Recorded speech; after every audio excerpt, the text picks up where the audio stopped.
Hey guys, subscribe for daily content, and if you're shopping for gear, make sure you check out the description for the newest items at some of the very best online retailers. There's also links for some of the items that I personally recommend. Thanks! What's going on YouTube? Metal Complex here, and today I've got a short little knife review slash knife overview to show with you guys. This is the Off-Grid Knives Stinger XL drop point. It's literally the same thing as the spear point, but it's a drop point. Spoiler alert, I'm going to recommend this knife for a multitude of reasons. There's just a lot great here.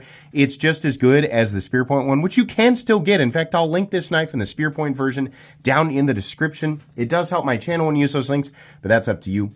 But yeah, it's just as good. It just has better general cutting geometry for standard knife tasks, given that the flattest part, the thickest part of the blade doesn't run through the center. So it's very cool. On top of that, if you're somebody who doesn't like to buy knives that are manufactured in China, some people, don't want to do that, and that's perfectly fine. These are actually OEM'd in Taiwan, which is very cool. On top of that, it feels exactly like I would guess picking this up. I'd be like, this is clearly like a super precision Chinese OEM. Like, it's ridiculously nice.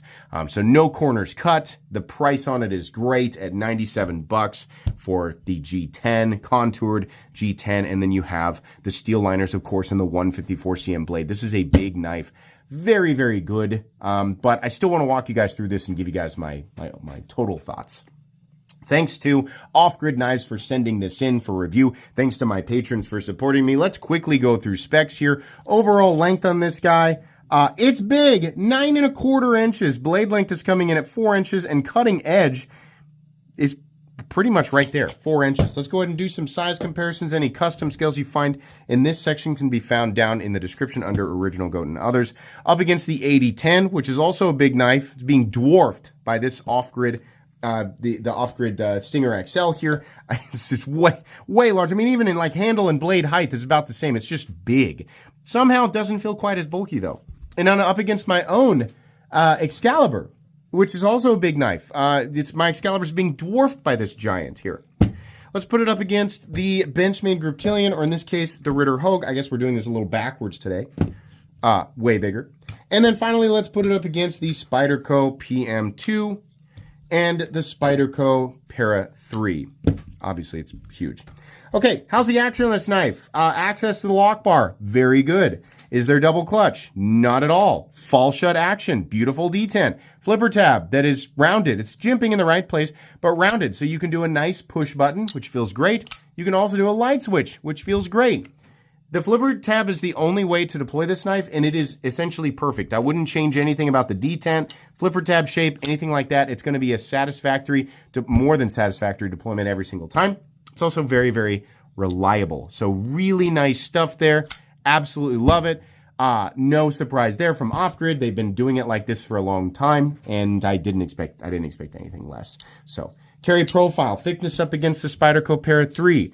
This is definitely a bigger knife, and it's also pretty thick. Not insanely thick, but it's definitely thick, about what most people would expect.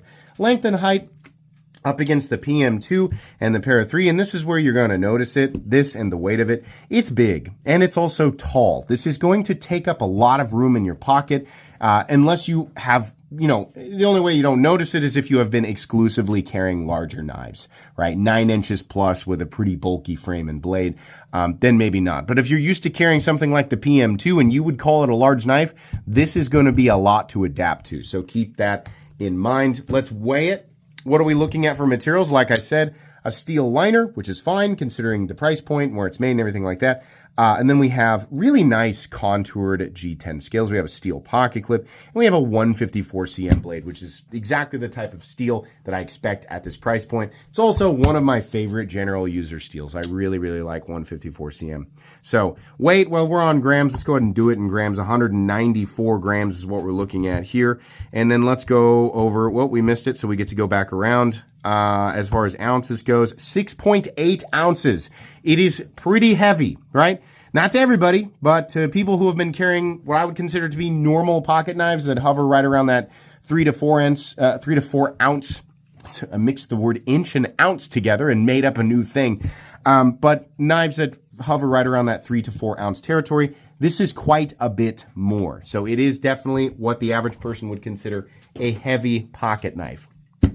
Let's go ahead and do a hardware check. I'll get out my tools. As per usual, my tools are very inexpensive and very recommendable. You can find them right down in the section of my description that talks about the tools I use in this channel. Off-Grid is pretty hip with it. They're hip with the cool kids. Sorry. But yeah, they do the T8 thing, which is great. T8, except for the pocket clip screws, no big deal. But as far as disassembling, the knife with the pivot and the frame screws, T8, very, very nice. Not sure why you guys need 3 screws for the pocket clip, but okay, not a big deal. As long as you have the right tools for the job, should be good to go. This is a silly, easy knife to take apart and put back together. Let's go ahead and measure the blade stock thickness. Oh, it's pretty thick. I'm gonna say it's gotta be at least 165, at least 155. Yeah, okay, there's 155. ZT thickness. Meat and potatoes time. As I said about the spear point, it's probably the best budget alternative to the Hinderer XM24. The size of it, the weight, the feel, as somebody who loves the XM24, and a lot of people, look at the Hinderer knives and they're like, yeah, the XM18 3.5 inch is, it's just not big enough. I want the XM24. The biggest thing holding people back is that's a $600 knife. Made in the United States, obviously titanium. There's a bunch of elements there that make it more expensive. Maybe you want that feel and something similar. You just don't want to pay that much. And you don't need titanium. You don't need a frame lock. You don't need it to be made in the United States. You don't need all that, right? Best budget alternative I've come across is the Stinger XL. At the time, it was just the spear point. Now we have a drop point that is far more utilitarian. I'm going to tell you right now, the blade geometry on this is superior to the XM24. The XM24 might be better at certain types of tasks, right? I mean, we're getting into the weeds of this, but as far as like knife blades being used for general knife tasks like this is a really good blade. Full flat grind, not insanely thick up here, drops down to a wicked thin. I mean, like for the size of knife that this is, a wicked thin edge. I'll let you guys look at the plunge grind there. You might run into this a bit, sharpening it, but I think that's pretty good. This whole area is pretty good, right? And at the price, I mean, this is going to be a user, right? If I get it, $97 is still a lot of money, but for the vast majority of my audience and people who are familiar with knives in this territory, a $97 knife, which is what this is not a knife that you put on your mantle. This is not like a collector's item. This is a tool, right? It's not hyper expensive, but it's also not budget. But it's definitely a tool, right?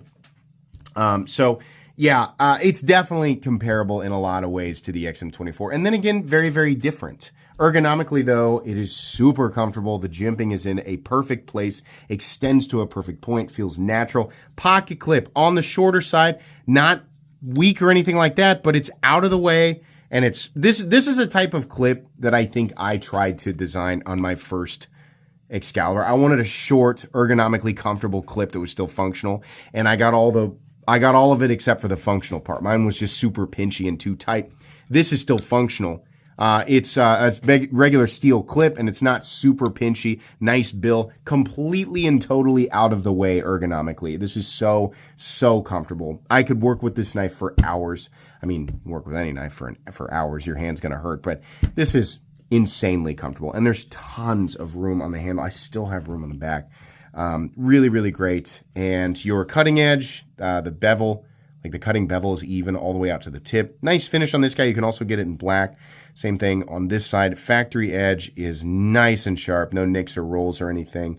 Edges knocked down, but I think you could probably still, strike flint off of that. I think there's still enough of an angle there that you could do that if you wanted to. I like that Off-Grids keeps that tactical aesthetic without going overboard. Some people are not going to like the heavily contrasting filler tab on this knife. They're going to find that aesthetically unappealing. It doesn't bother me as a right-handed person who's never going to utilize that area. It doesn't bother me at all, but it might bother some people. If you are left-handed, you have an option to flip the pocket clip over on this guy. It also comes with 2 pocket clips, by the way, and extra hardware, which is really cool. If you bend one out, that you got another clip in there, which is really nice. What do we have back here? Just a couple of super basic standoffs, nothing crazy, no lanyard hole. We don't need it. You can also attach it to the pocket clip if you really need to, so that's fine. We have a stop pin located in its traditional position. No shouldering, I don't believe. No, just basic. That's fine, though. Bearings, you probably could have guessed. No blade play, up, down, left, to right. No lock stick. No pivot lash. Incredibly smooth and consistent in here. Nice clicky detent. And is this maybe ever so slightly off-centered, or did I just mush it back? Hold on now. Let's analyze this. I think I just mushed it back to perfectly centered. So, anyways, do I recommend this knife? If you're looking for a larger knife, a larger, reliable knife that you're not going to abuse, right? If you want something you can abuse, buy a more robust, right? I mean, if you're going to go smash rocks into smaller rocks, if that's what you need, right? Buy a hammer or buy a Mora.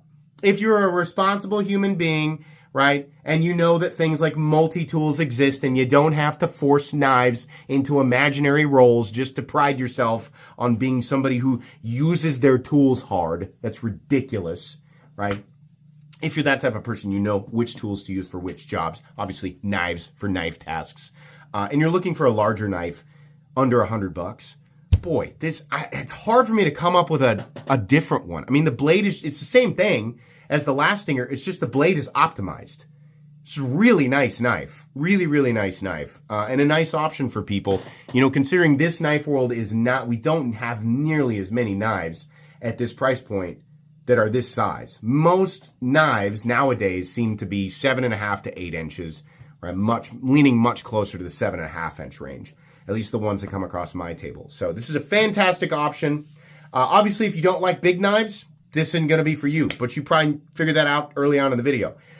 This is, to those people looking for a larger knife, this is an excellent knife. Highly recommendable. I have no problem with the price tag whatsoever. I think it's spot on. So it's going to go on my most recommended knives playlist. That's going to be it today, guys.